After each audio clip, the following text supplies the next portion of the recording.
வணக்கம். இன்றைய தினம் கொஞ்சம் பின்னாடி நாடாளுமன்ற தேர்தலை பற்றி சேலம் மாவட்டம், மாநகர், புறநகர் 2 மாவட்டத்தில் இருக்கின்ற நிர்வாகிகளை தனித்தனியாக சந்தித்து நாடாளுமன்ற தேர்தலில் சிறப்பான முறையில் பணியாற்ற வேண்டும் என்று ஆலோசனை வழங்கியுள்ளது.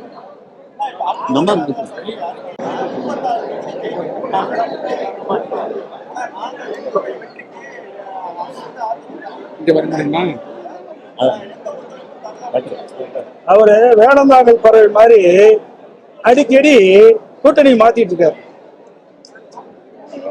வேடந்தாங்கல்ல பறவை இந்த ஏரியில தண்ணி நிரம்பி இருக்கும்போது வரும், தண்ணி வச்சுனா போயிடும், மறுபடியும் தண்ணி வரும்போது வரும். அப்படி ஒவ்வொரு தேர்தலையும் கூட்டணி மாறி மாறி வச்சுட்டு இருக்கிறதுக்கு பதில் சொல்ல வேண்டிய அவசியம் இல்லை. அது மட்டும் இல்ல, பெரியவர் ராமதாஸ் அவர்கள் ஒரு பேட்டியில் கொடுக்கும்போது பாரதிய ஜனதா கட்சிக்கு எவ்வளவு மார்க் கொடுக்கும் சொன்னார். 0 கொடுப்போம்னாரு. அந்த கட்சியில போய் இணைஞ்சு அவருடைய வேட்பாளர் வெற்றி பெற சொல்றாரு. ஒவ்வொரு தேர்தலையும் ஒவ்வொரு கட்சி ஆதரிக்கிற கட்சி தான் பாட்டாளி மக்கள் கட்சி. ஏங்க இதான் மாறி மாறி கூட்டணி வச்சுட்டு தான் இருக்கிறாங்க. அவர் கூட்டணி வச்சிருக்கோம், நாங்க ஜெயிச்சுமா? ஜெயிக்கலையே.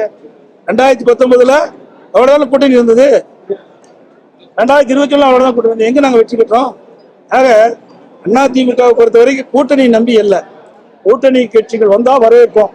அதே நேரத்தில் கூட்டணி கட்சி வரலாலும் என்னுடைய சொந்த பலத்துல நிறைய திட்டங்களை நாட்டு மக்களுக்கு செஞ்சிருக்கிறோம்.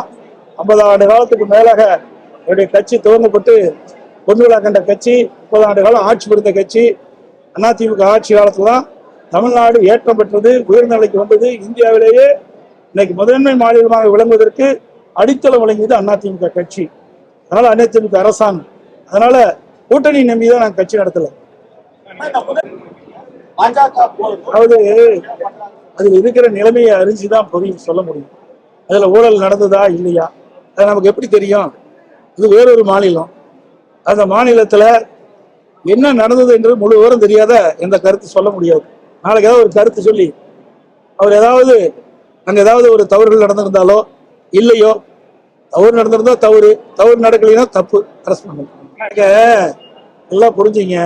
இந்த ஆட்சி வந்த பிறகு, திராவிட முன்னேற்ற கழக ஆட்சிக்கு வந்த பிறகு லஞ்ச ஒழிப்புத்துறை ஏவி விட்டு எங்களுடைய முன்னாள் அமைச்சர் மீது வழக்கு பதிவு செஞ்சாங்க. நாங்கள் ஆட்சியில் இருக்கும்போது மத்தியில் இருக்கின்ற வருமான வரித்துறை என்னுடைய அமைச்சரை ரெய்டு பண்ணாங்க. இன்னைக்கு ஒன்றும் புதுசா வரல. இந்த விடியா திமுக அரசு பதியப்பட்ட வழக்கின் அடிப்படையில் தான் இன்றைய தினம் இந்த ஈடி வந்திருக்கு, வேற ஒண்ணும் இல்லை. இதுக்கு காரணம் திமுக. 33 வயசுல ஆமாங்க, புதுமுகம் தான் வெளியில் வர முடியும். இப்ப நான் நிற்கும் போது புதுமுகம் தானே. எனக்கு முன்னால பல பேர் இருந்தாங்களே, என்னோட சீனியர் பல பேர் இருந்தாங்க. அப்ப எனக்கு இந்த வாய்ப்பு கொடுத்தாங்க. அப்படி ஒவ்வொரு கட்சியிலும் அந்தந்த நிலைப்பாடு உண்டு. புதிய புதிய வேட்பாளர் அறிமுகம் செய்கின்ற போது அந்த கட்சி வளர்ச்சி அடையும், மக்கள் எதிர்பார்க்கிறாங்க. அந்த அடிப்படையில் எங்களுடைய தலைமை ஆட்சி மன்ற குழு வேட்பாளர் தேர்வு செஞ்சு அறிவிச்சிருக்கு. நிர்வாகிகளோட மகன்கள் எல்லாம் போட்டியில திட்டமிட்டதாகவும் தோல்வி பயத்தினாலதான் இந்த மாதிரி திமுக அறிமுகப்படுத்திருக்காங்க அப்படின்னு எதிர்கட்சிகள் குற்றச்சாட்டு இருக்காங்க. நீங்க கற்பனையான கேள்விக்கு நான் என்ன பதில் சொல்றேன்? எங்களெல்லாம் அப்படி எங்களுடைய முன்னாள் எம்எல்ஏ குமரகுரன் நிற்கிறாரு, பவுன்ராஜ் மகன் நிற்கிறாரு, ஜெயவர்த்தன் நிற்கிறாரு, என்ன நிற்கிறாங்களே? நிற்கலாம் கிடையாது. யாருக்கு தகுதி இருக்குதோ அதை ஆட்சி மன்ற குழு தான் முடிவு செய்யும். தனிப்பட்ட முறையில் நாங்கள் முடிவு செஞ்சு அறிவிக்கலாம்.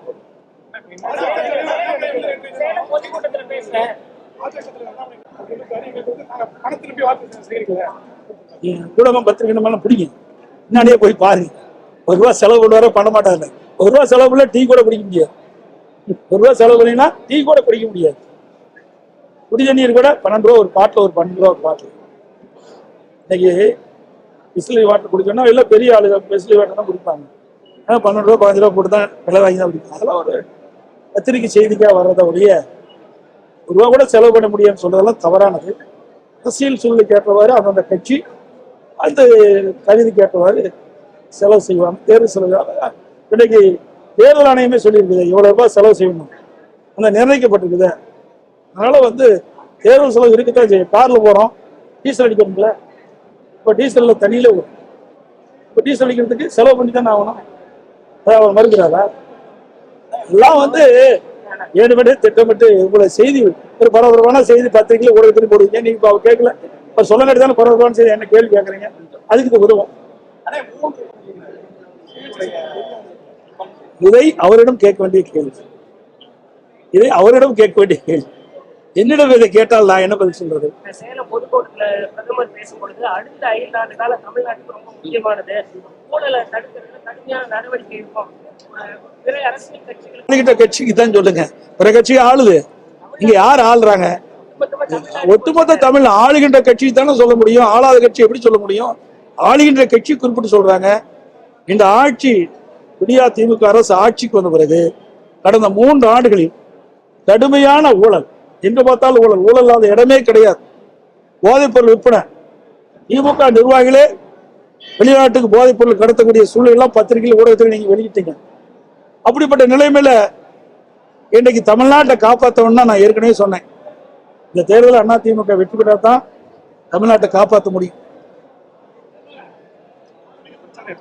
நாளை தினம் திருச்சியில பிரம்மாண்டமான பொதுக்கூட்டத்தில் அனைத்து இந்திய அண்ணா திராவிட முன்னேற்ற கழக வேட்பாளரை அறிமுகம் செய்து, கூட்டணி கட்சி செயல்பாளரை அறிமுகம் செய்து, கூட்டணி கட்சி தலைவரோடு தேர்தல் பிரச்சாரத்தை நாங்கள் துவங்குகிறோம். தொகுதியை பொறுத்த வரைக்கும் அதிமுக ஒரு அனுபவஸ்தர், அவர் களமிறக்கப்பட்டிருக்காரு. போட்டி எப்படி இருக்கும்? என்ன அனுபவம்? கட்சி மாதிரி அனுபவம், கட்சி மாறினதால் அனுபவம். இது பொன்மனச்செம்மல் புரட்சி தலைவர் எம்ஜிஆர் இந்த கட்சி துவங்கும் போதே தீய சக்தி திமுக சொன்னார். அந்த தீய சக்தி திமுகவோட போய் ஒரு கூட்டு செஞ்சிருப்பார். இன்றைக்கு அனைத்து இந்திய அண்ணா திராவிட முன்னேற்ற கழகத்தை தான் அவர் எம்எல்ஏ அடையாளம் காட்டப்பட்டார்.